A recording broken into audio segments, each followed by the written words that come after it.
Good morning. Happy Sunday. A little late today. We're having some technical difficulties. I hope we have them worked out. We'll find out in a second. But anyway, welcome to Living Life in Joy. I am not Reverend Melissa, as you may have guessed. She's on vacation today. She's on location. I'm not going to tell you where she is because I don't want to ruin the surprise. I'm sure she's going to do some on location shoots soon. So shout out to Reverend Melissa, wherever in the world she is. So today is the first day of August. I can't believe it's August already. And this is the Living Life in Joy show. I'm your guest host, Sekou, and I'm usually the producer of the show, but every once in a while I pop in and say something here and there. So today I'm hosting the show, and I've got a special guest for you, so stay tuned for that. Shout out to the people showing up in the chat. What's up, Tim? Thanks for popping in. Hey, Wayne. Hey, Nan. All right, so we're going to get into it. I know we got a late start, so we're going to get into it. I hope all is well with the sound. We will find out shortly. And I will be right back after this commercial break.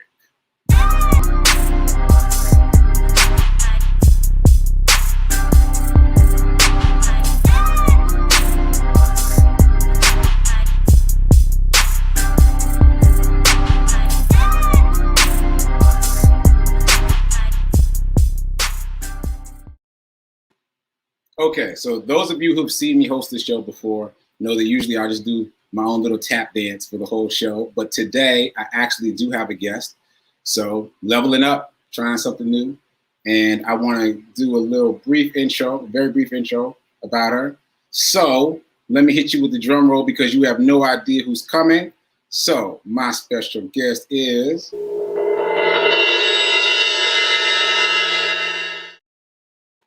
Miss Harriet Cole.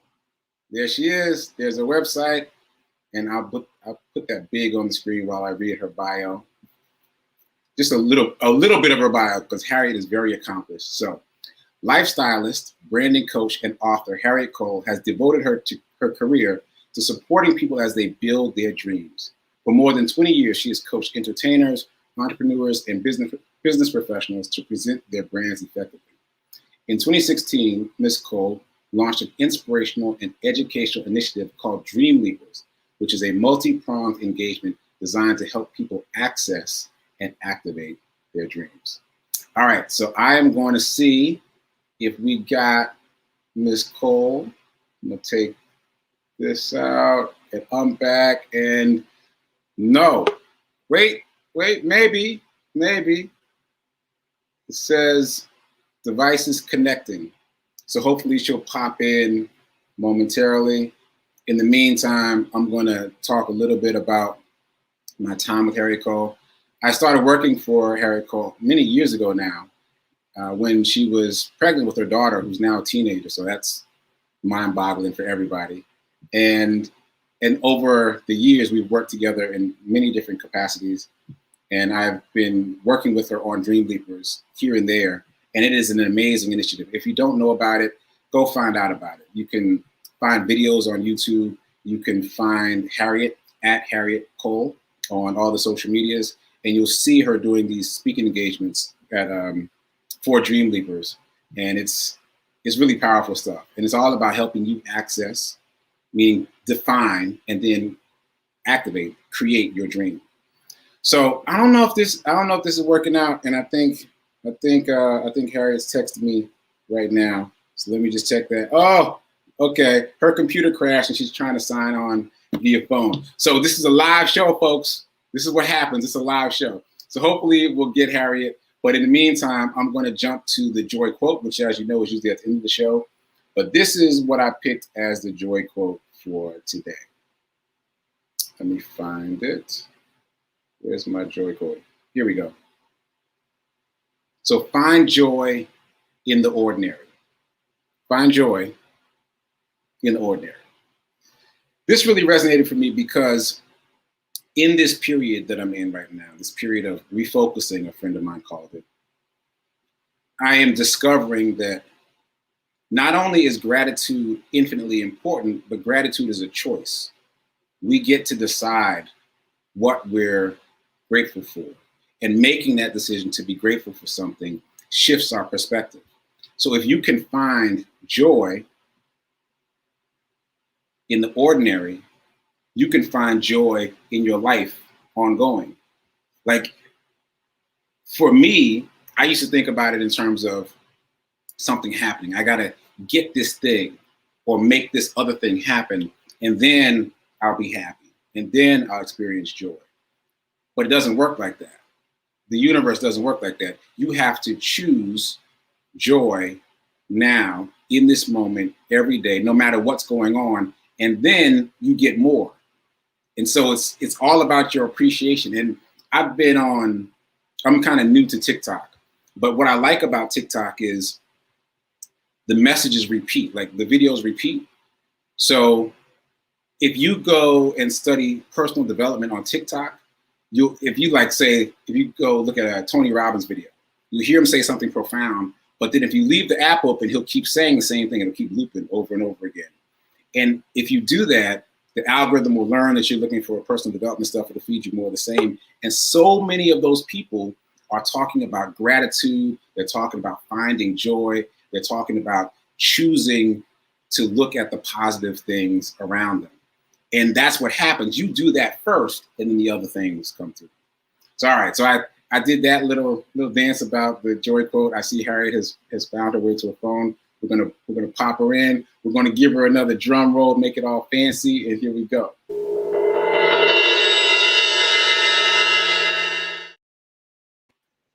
Hey. There we go. So there we go. It's a live show. These things happen. But I'm glad It is live. We got the sound worked out. Yeah, seconds before we were going on, my whole system just said goodbye. Anyhow, we're back. It's wonderful. It's wonderful to be back. Hello, Sekou. And we're choosing joy. Absolutely. In real time. Okay, so we're gonna skip right to the joy questions. Let's get that going. So Reverend Melissa does a show. This is about letting people express their joy in their life, right? And so the first question is, what does joy look or feel like for you? What does joy look or feel like for you, Harriet Cole? Well, it's such a great question, and I think about my family. That's the first thing that comes to mind, because my family, I believe, just my parents, my grandmother taught us that you get the choice to live joy every day. When you wake up in the morning, it's a choice. You can choose joy. You can choose to see the goodness, the positivity, the happiness, the potential, the moment you open your eyes, because it's a blessing that you got to open your eyes. And just like even now, so we had a challenge. There are challenges all the time. How do you approach the challenges? Uh, how do you align yourself with the moment? And if you choose joy, then what I've been taught and what I choose to live is you get to see better, because you see potential rather than loss. You see fullness rather than lack. And so that's my approach to joy. And I just want to point out that not only are we matching in terms of clothing, we're matching in terms of vibration, because while you were trying to get back on, this is exactly what I was talking about. I put this quote up, and I was talking about how we have to find joy in the ordinary and how it's a choice. So we are on brand, we are connected, we are in sync. All right. Yeah. All right. All right, so the next question is, Reverend Melissa says that she is living life in joy. I would say that I'm living life in abundance. And what are you living life in? I am living life in gratitude. And that comes again from my family. Uh, I remember my grandmother, Carrie, for whom I named my daughter, who lived to be 101 years old. She was a domestic worker. She stopped working when she was 93. And I remember just thinking, first of all, why are you still working? Because at that point we could take care of her. And she wanted to be independent. She thought independence was so important. And her approach to everything was that of gratitude and service. So I would say, really, I'm living my life in gratitude and service. Gratitude for the opportunity to show up and offer my gifts. Service, because the attitude of service keeps you grounded. There's a grounding and a liberation that comes from it, but you know, you choose to imbibe humility when you live your life in service of the moment, in service of the people who are part of your world, the people you see when you walk down the street. So gratitude and service are the things that I learned that are valuable in life and that I choose to live every day. Right. So we're getting some shout outs here in the chat. I want to put up a couple things. Lenora saying that she tries to find joy every day. Yes. And Lindsay saying, I think that's supposed to be vitamin G. Vitamin G is gratitude, which helps you with acceptance. Amen to that. And Lindsay again is saying, choice is the blessing. Yes. Joy is always an option. All right, so I want to point out that Harry and I have known each other for a long time, and what you just said about service, I'm gonna have a sidebar conversation about this because there was a time several years ago where you recommended service to me, and I kind of blew it off. I was kind of like, well, I'm donating, I'm giving money, I'm giving a portion of my proceeds via my jewelry to charity. And you were like, no, like actual like in-person stuff. I'm like, maybe, right? And then I came to Nashville, and there was a call for volunteers at my mom's church. Shout out to First Baptist Church, Capitol Hill. And I raised my hand. I wasn't even really sure what I was volunteering for, but I volunteered. And the day that my service came up it just happened to be right after the tornado came through Nashville, and it destroyed much of the city, and some lives were lost, and there was a lot of pain here in the city. And the volunteer work was with the unhoused, which, again, I didn't really realize what I was volunteering for. I was thinking about you and your call to action to be of service. And I raised my hand, and it turned out to be this. And the experience of the tornado was pretty benign for us. The sky turned green and it was ominous, but there was no damage. And so by the time I showed up at the church, I'd kind of forgotten about it a little bit. And so to be of service to these 10 unhoused men who were talking about what it was like to try to survive a tornado with no shelter just blew my mind. Like there was one man who was talking about trying to survive it in a tent while the tent was being blown down the street. Like what that must be like. And so it really underscored the things that I've taken for granted, and it helped me shift myself from being in a place of feeling sorry for myself about things that were beyond my control to being grateful about the things that I take for granted. And it was just that one time, I volunteered that one time, and it completely shifted my whole perspective. It was the thing that created this whole hero thing. Like that one experience set me on a course of motion that created this movement of giving back to the unhoused community. And so belatedly, thank you for suggesting to me to really push to do service in a different kind of way, because it has led me in an entirely different direction. So shout out to you. That's awesome. Let me just continue in this vein for a moment, because as you're saying it, I'm remembering the moment. And just to amplify it a bit, which you just mentioned, you were in a low place and not seeing a way forward. And as your friend, I'm thinking and digging within myself to think what kind of lifeline could I offer to you at a time when you were really tender. And I'll say to everybody who's on this broadcast, be careful what you say to people. Like, you want to dig into your heart. If you have something that you know has worked for you, if someone is in need, offer it. And if you don't tell people something because you want to act like you know something. Because seriously, because when people are tender, you need to hold them in a tender way. And as you know, Sekou, I'm always talking about my family and what I've learned from them and things that I've processed, that I've learned. And that piece about service, changing your attitude, giving you hope, it is so true.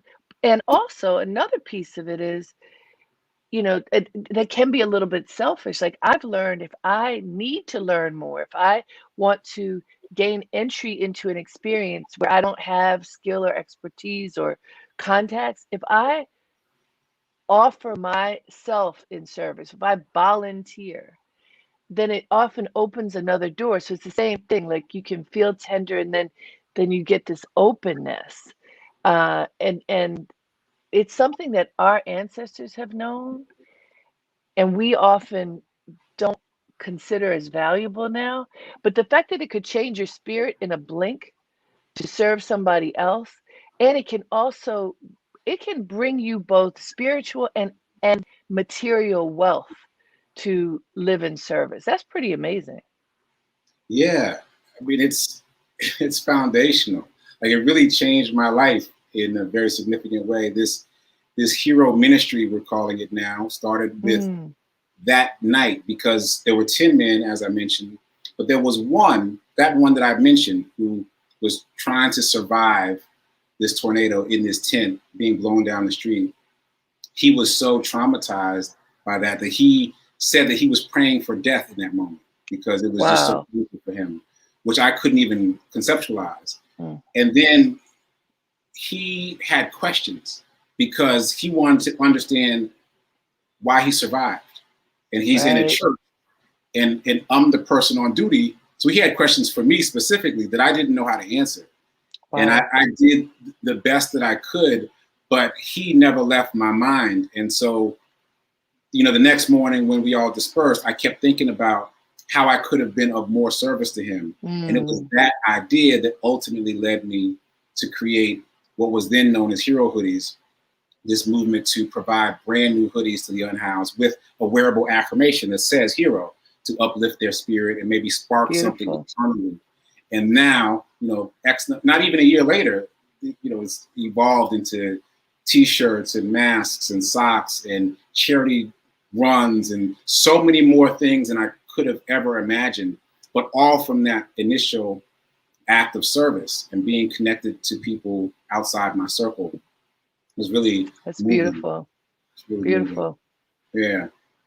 Yeah. So now I'm not sure. I'm not sure if we should go on to the next thing because there's so much happening right here. But let me finish the joy songs. Okay. Joy questions. So the next question is, what's your joy song and why? What's your joy song? The thing that gets you moving, and why is it your joy song? You shared these questions with me earlier so I could contemplate them, and I'm glad you did. I didn't really have an answer because it's not something I've thought about. I listen to music, I have music in my life, but when I sat with this, then a song emerged that now is in my head and it's not going anywhere and it's so good. It is Pharrell's Happy. And I remember when it first came out, I listened to it ad nauseum. There was a video that I think he produced that had people all over the world singing and dancing to Happy and making it their own. And I remember using it in the open of speaking engagements when it first came out, and just recognizing this was going to be an anthem for the ages because it tapped into the greatness inside and the choice, back to choice. One of the books I wrote is called Choosing Truth. I am a firm believer that it is our choice what happens in the way we move through life. Not always the things that happen to us, but how we deal with them. And I think to choose happiness is an action and is like it's a verb. It feels like to engage happiness is it's just active. And I love that Pharrell in that song opened the floodgates of joy and welcomed everybody in. And for those of you who choose to do this, go back and find the video. That it went on for like 24 hours. There was a special thing he did. It's probably still online somewhere. And just people all over were dancing and singing to Happy, and just thinking about it makes me smile. Yeah. I actually thought that would be your song. I actually thought. Really? Yeah, I thought she's gonna pick Happy. Yeah, so I'm glad that we're in sync on that. Yeah. And yeah, it is a choice. I think what I missed when the song came out was that it's a choice, that it's an action, as you say. You have to exercise some muscle, some mental muscle to choose happy no matter what's going on. And that muscle, when you exercise it, it gets stronger.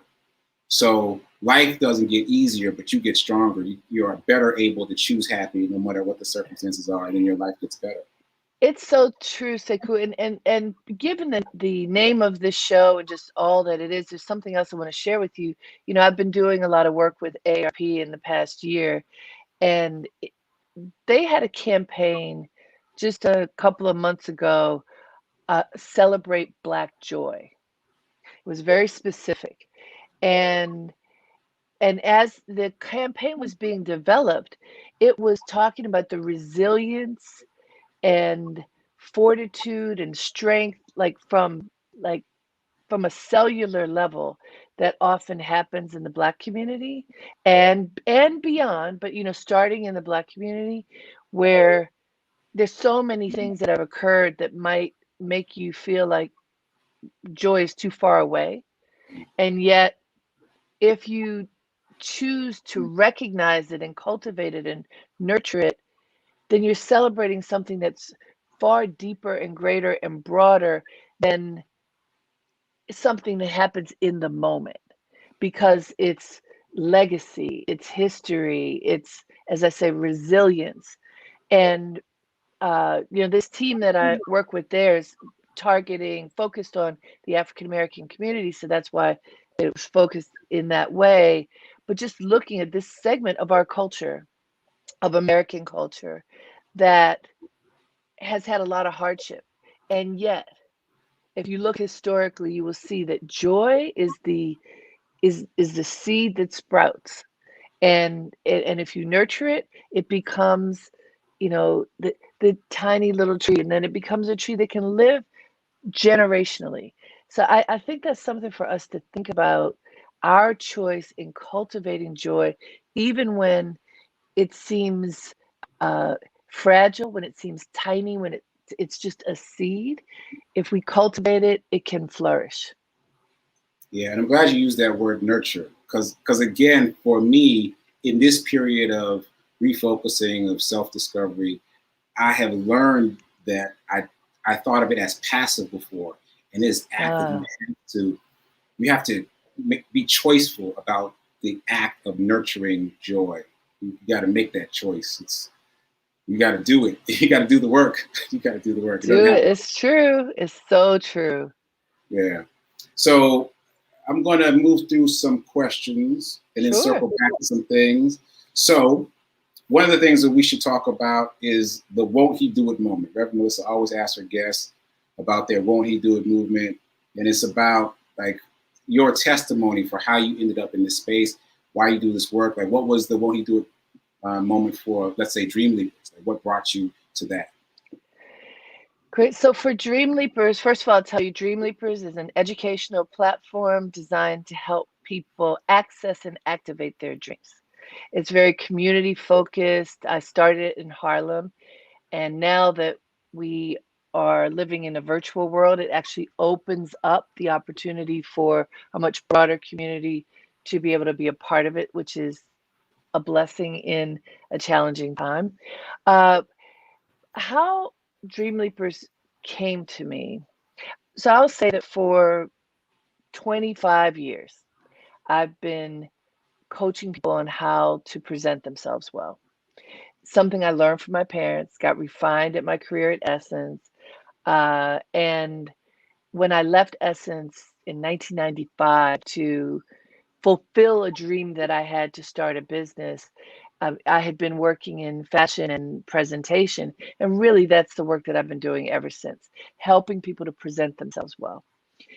I wrote a book called How to Be that kind of coalesced everything. It was about how to live a great life, honor yourself, your heritage, and whatever the moment is that you are entering. So all this was kind of synthesizing, what do I do? I help people be their best. How to be helped me to figure that out. And it opened many, many doors. A lot of the work I've been doing leading up to Dream Leapers had been with corporations, with record companies. You know, I work with a lot of people in the entertainment industry, teaching them how to present themselves before they go on television. So as you know, Sekou, Mary J. Blige, Alicia Keys, Andrew Day, Lil Nas X. I mean, many, many, many people I've worked with over the years. And that was very exclusive. You know, it would be for a corporation would hire me.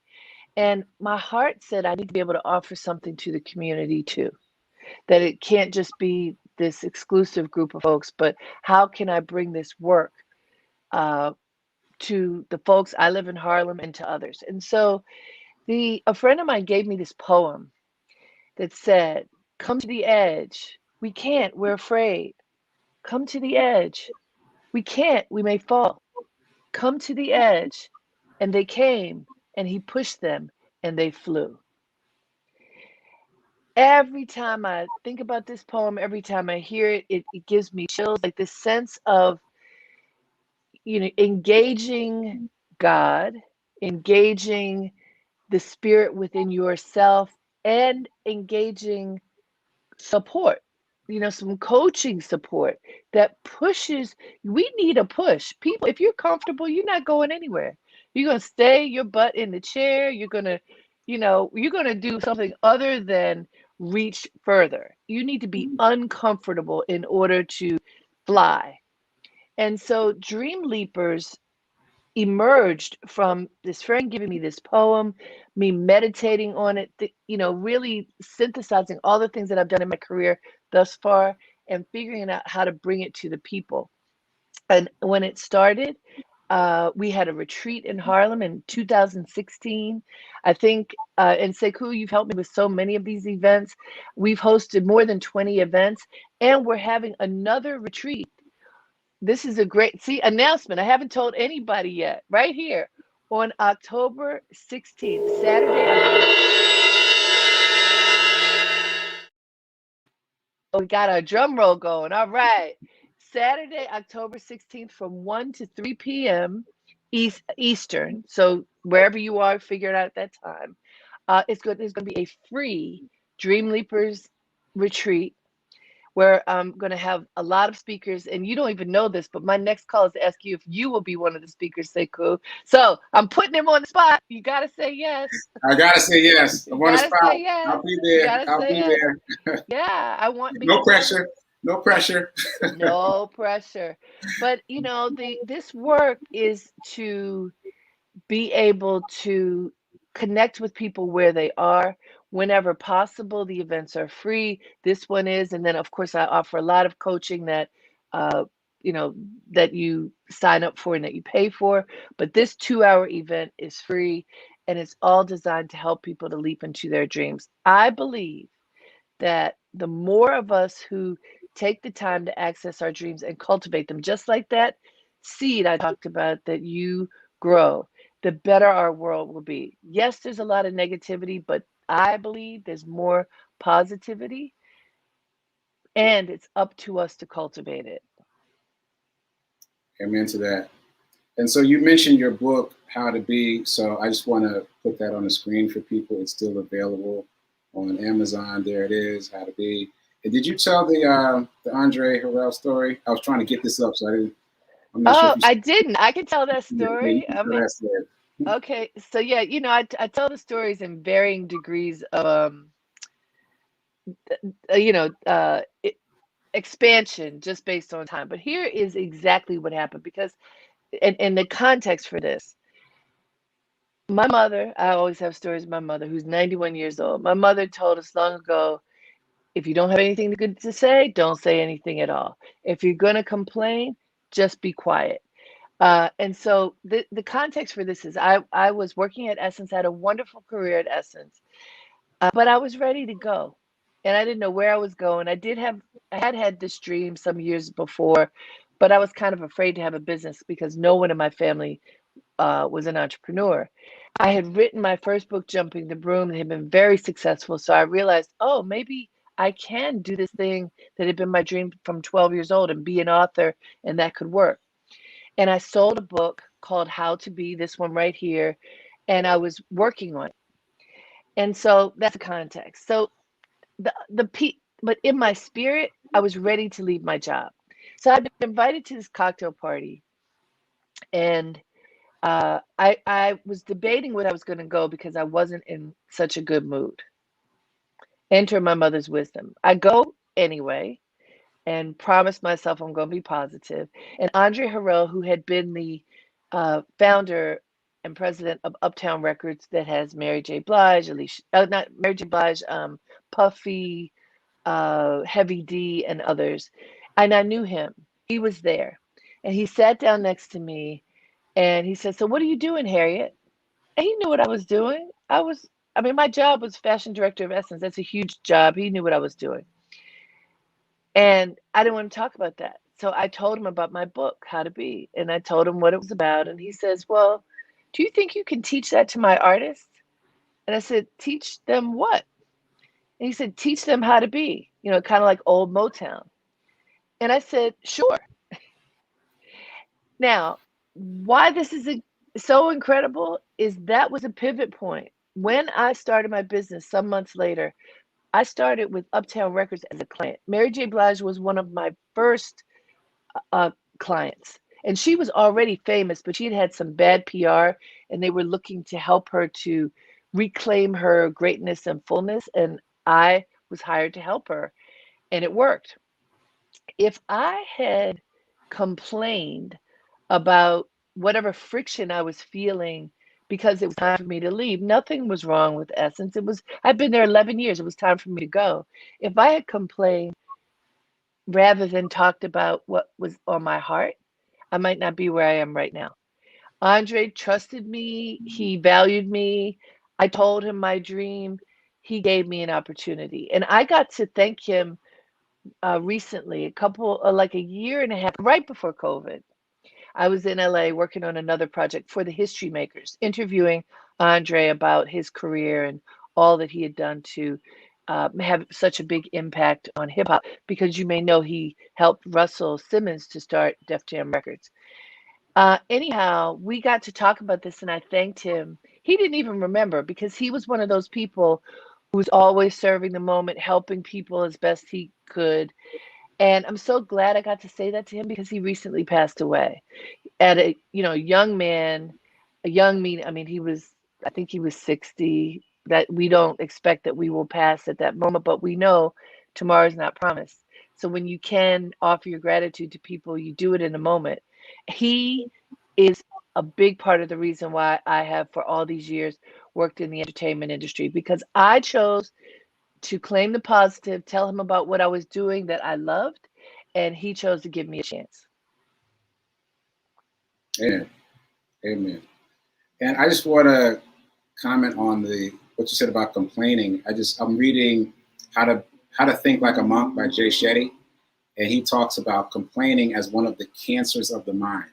Ooh. Once you hear that, yeah, exactly. Once you read that, you just can't go back to complaining. Like you got to really bring yourself to a full stop. Like even without going any further into why it's a cancer of the mind, just that alone just really brought me to a place of, all right, I've got to be done with that. And as you say in your story, like it created this other opportunity by not complaining in that moment. So yeah, it's a great testament. It's so true. So Yeah. incredibly true. So we are way over time, but it's just so good to talk to you because we can talk forever. Wonderful. We've got so many stories. And we do. And we do. And we do. So we're going to try to bring this to a close. I would just like you to comment, though, before you go, about pointing the finger in, because that, Ooh. let me just say, I have been around Harriet for many years, and she often talks about this thing she's about to explain. But even when I was around her, especially at these Dreamleapers events in person, when she would say it, I would start looking around the room like, are you guys doing this? Because I know I am. Are you guys on my page? Like subconsciously, I just felt like I was there. And now that I'm doing this work of refocusing and delving into myself and learning myself and reading, like now I know that I wasn't. And it's much bigger than how I thought of it before. So if you wouldn't mind explaining that. Happy to do so. So I often tell people something I've learned when you find yourself complaining, angry, pointing the finger at somebody else. He did this to me. She did that to me. My lover, my spouse, my girlfriend, my boyfriend, my boss, my child, my neighbor, my landlord. I mean, the list goes on. When you find yourself heated, angry, upset, and you are going, this person did me wrong. And I mean, you have a laundry list of what this person did. And guess what? Sometimes the person did those things. The person, the institution, the organization, they did me wrong. What I say is, and this is really hard, easy for me to say, hard to do. Wrestle that finger around and point it at yourself. And guess what? The finger don't want to go this way. The finger wants to stay pointing, Wrestle it around, point it at yourself, and ask yourself, how did I get in this situation? What is my role in this moment? What did I do to get here? And what can I do to get myself out of it? So this is so important, you guys, because when we blame other people and other things, we shove the responsibility onto somebody else. And then, I've washed my hands of it. You did it. It's your fault. And we can be, really indignant about this. And I want to say, no, take the responsibility back. Truly, I think everything in life that happens to us, we have some responsibility in it. Even horrible accidents. Why were we there in that moment? And more, when in the moment, how do you get out of the moment? Pretty much you don't get out of it until you accept responsibility for your role in it and what you can do to move forward. Until you do, you are going to be stuck. It could feel like quicksand. I mean, actually, people literally can die spiritually and physically when they are unwilling to figure out their role in the moment. I've seen it happen. I've seen people die from the soul place because they were unwilling to accept their responsibility in something that happened in their life. What are we talking about? Choice. In order for us to be able to choose to live a full, joyful life, it requires accepting responsibility for who we are, for what we've done, for what we've said, for what we've thought, and repairing what needs to be repaired, asking God for forgiveness, asking ourselves for forgiveness, asking others whom we may have hurt for forgiveness. All of it is real. And when we make the choice to heal and to move forward with strength, then we can be free of that finger pointing. But here's the other piece. It's not like you free yourself of it once and you're always free. It's every time you find yourself pointing the finger, you gotta wrestle the finger back. You don't get immune to this experience. It's an ongoing experience.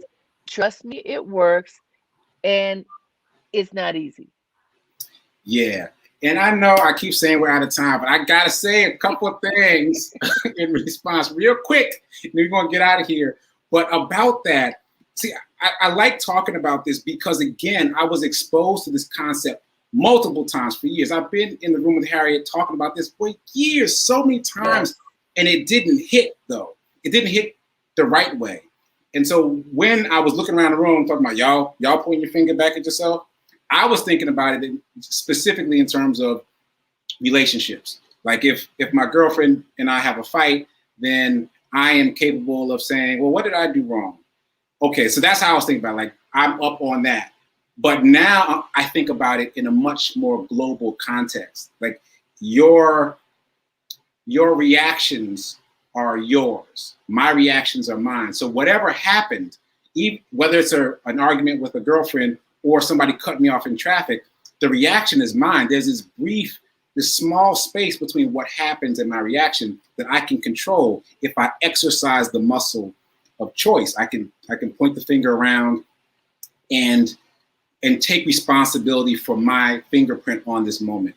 And that's what I was missing before, and that's what I'm growing into now. And you said something.